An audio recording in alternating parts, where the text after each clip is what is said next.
right, well, let's do it. MD, super excited to have you here. Really glad to be rounding out the host schedule, but more importantly, to actually get a chance to appear on air with you and get to know you a little bit, pick your brain. I think the best way to truly understand another human being is to find out exactly what turns them on. So what's got you revved up this week?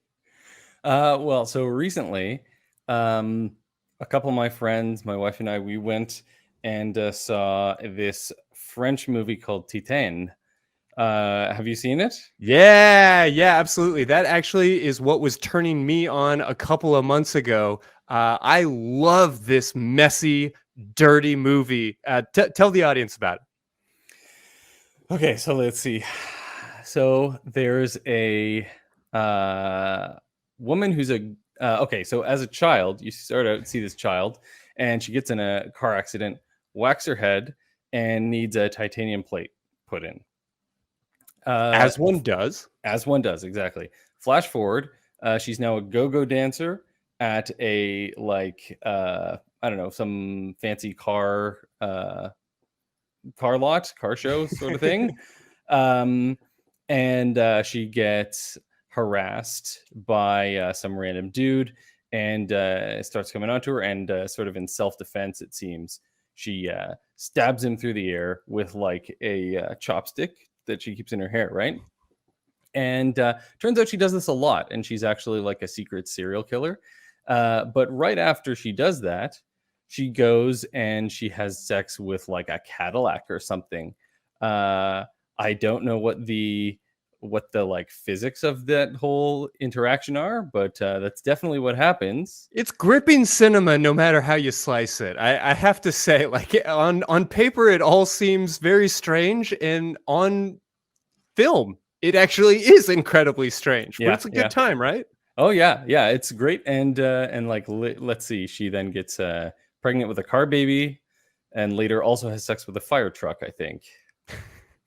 So if you are uncomfortable with body horror, if you have trauma specific to like ace bandage binding, or to pregnancy, or some of these other things, you might want to be a little bit mindful, maybe read up before you jump in.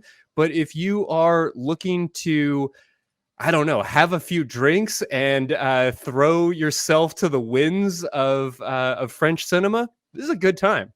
Yeah, totally. Well, I love that you're here peddling a bunch of filth. Never mind the fact that I recommended that movie a few months ago, because now I get to sound next to this doctor very like sophisticated when I recommend The Principles of Pleasure, which is a docuseries on Netflix. I'll admit that I'm only a couple of episodes in, but I'm really excited about it. Emily Nagoski and a handful of other folks that I really, really admire have put together this pretty remarkable docuseries where they talk about primarily female sexuality, and kind of the fact that nobody bothers to talk about female sexuality. The first episode in particular really highlights the fact that for so much of sex research, we've basically assumed like men are the default and women are broken men. And this series helps to sort of explore like how we got there and why we make those assumptions, and how they maybe aren't the most helpful beliefs that we could possibly have. So it's definitely a good time. Yeah, I mean, I think I've heard about it. I was saying before the show, I think some of my colleagues in like women's health urology have gotten a little bit irritated, but it may be a different Netflix series about sex. There are a couple on there. Yeah, so I'll actually be super excited to revisit this conversation. I hope that you will take a look and let me know, because my early impressions were that it started off a little slow, but had some really, really interesting points to make. And as I was watching it with my partner, I was really curious how she was going to react to it, because I'm kind of steeped in this shit. Like I, have read that sort of like introductory to human sexuality book a handful of different times from a number of different authors. And I was really curious how she would experience it, not necessarily for the first time, but with maybe a little bit fresher eyes.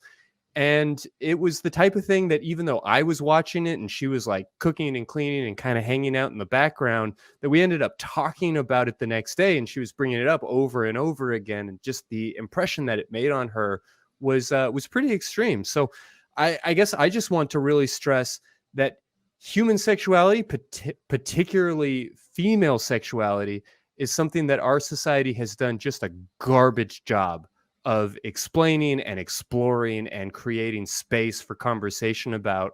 And accurate or inaccurate, if this particular piece of art starts to create some conversation, I'm excited for it. Definitely, I don't want to contribute to like the spread of misinformation, but this felt like something worth taking a look at.